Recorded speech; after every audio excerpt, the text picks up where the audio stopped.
Today is April 1st, and I'm over at my sandbox butterfly garden.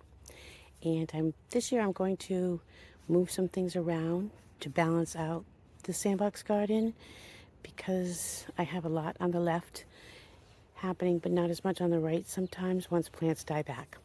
So one of the things I wanted to move was this, let's see, Autumn Joy.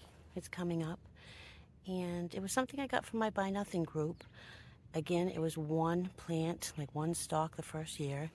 And this is the third year.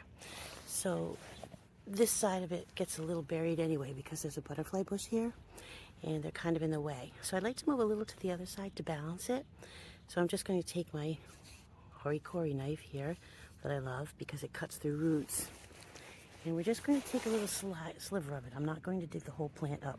So I hope this works. I think they're pretty, forgiving plants. So if I cut off this area, it'll stop from being underneath this bush and it'll still allow the growth on the other side. So let's see how this goes. I'm just going to try to cut through it all. And I feel really bad. I'm kind of cutting too much, I guess. Let's see. That poor baby. I lost him. Maybe I should have dug it all up.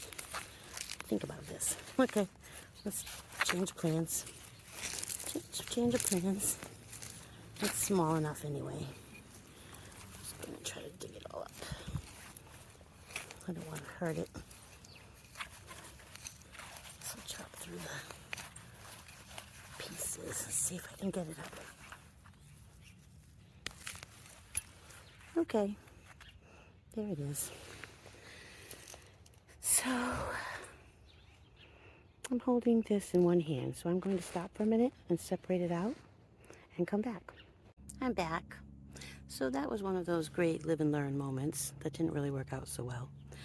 I tried to cut it in half with my hori-kori knife, and instead I've got these little pieces that kind of fell off. But I do know that if you have a full stalk of them and just stick them in the ground, they do form roots. So these are little, I don't know if they're going to make it. It's going to rain tomorrow though. So I'm going to stick them in anyway.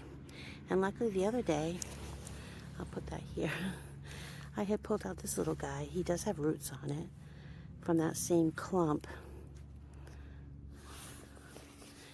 And I had brought it over here to this side of the garden. Let's see, I'm on the other side now. That was where the original was, over there. And I put it back in the dirt.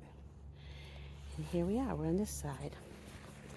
So I'm just going to put them in and hope for the best. At least I know this little one will root.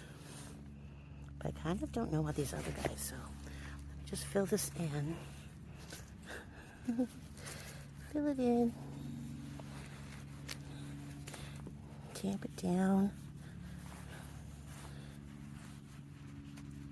And then maybe put these around it and hope for the best.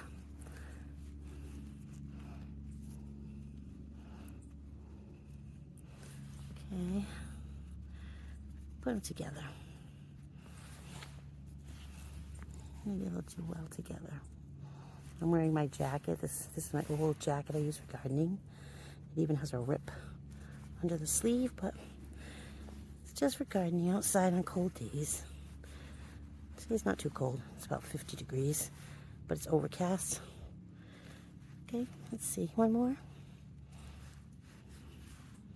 And we can check on that next month when we do April tour, see what's going on. We'll see if they make it. I might have to put a cage or an upside down basket on these because the squirrels see fresh soil and they're like excited to hide their peanuts that we give them. It's our own fault. Okay, so let me go find a basket for them. Oh, actually I did have a basket right here. Okay, let's try it. Not sure. Sorry for all the crazy camera angles. I wanted to show it on camera, but maybe I'll just edit it out later if it's too much. Here we go.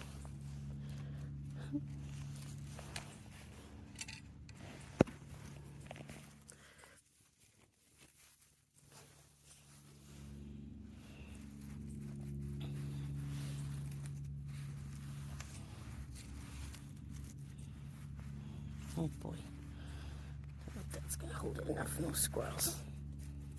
Let's see. Very crafty. Okay, we'll try. Put some wood around here. Disguise. Camouflage. Okay, so that was that. We'll see if that comes up. Next to it, right over here, I am going to dig these up soon.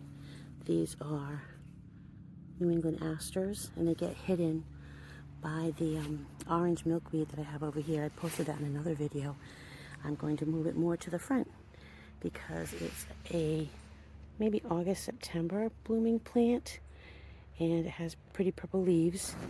And I'd like to see it more in the, and it's low, so I'd like to see it more in the front, I think, than it being hidden in the back there. It's really dwarfed by that big orange. And it's a shrub now almost. Okay, so that's it for transplanting the Autumn Joy. And we'll check back next month to see how it goes.